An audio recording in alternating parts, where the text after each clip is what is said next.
És hellóztok emberek, én Kimmel vagyok, és elérkeztünk egy unboxing videóhoz, mert most jöttem a tavaszi Play IT-ről, a 2016-osról, és én vettem itt egy fejhallgatót, ami itt van, ez egy Hama fejhallgató, és mivel nekem ez árilag jó volt, meg ott ki lehetett próbálni, így megvettem, mert jócskán le volt értékelve. Szerintem kezdjük is el a nyitást. És mivel levettem már ezt a kettőt, ezért már lehet, hogy ki is tudom patentolni. Így. Lehúzzuk fel.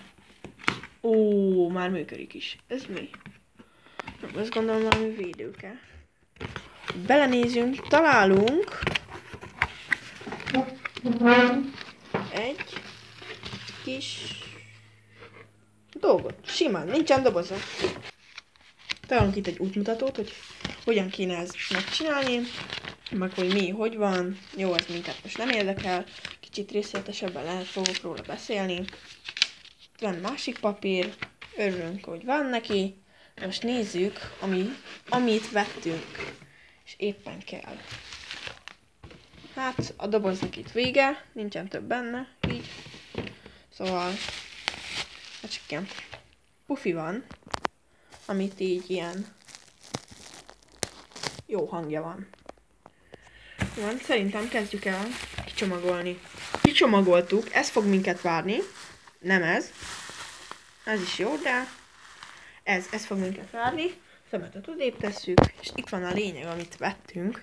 Gyakorlatilag a Lásd logóval ellátott.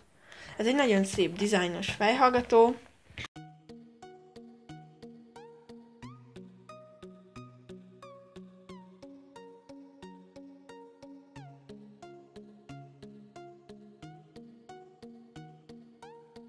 Igazából kapom meg mellé egy kis szatyrot, szatyroféleségét, van mikrofonja, ott úgy, kérlek fókuszálj rá, köszönöm. Hát és ennyi lenne. Itt ilyen patenttal működik, ilyen patentos a rendszere, kényelmes belül szénszálas,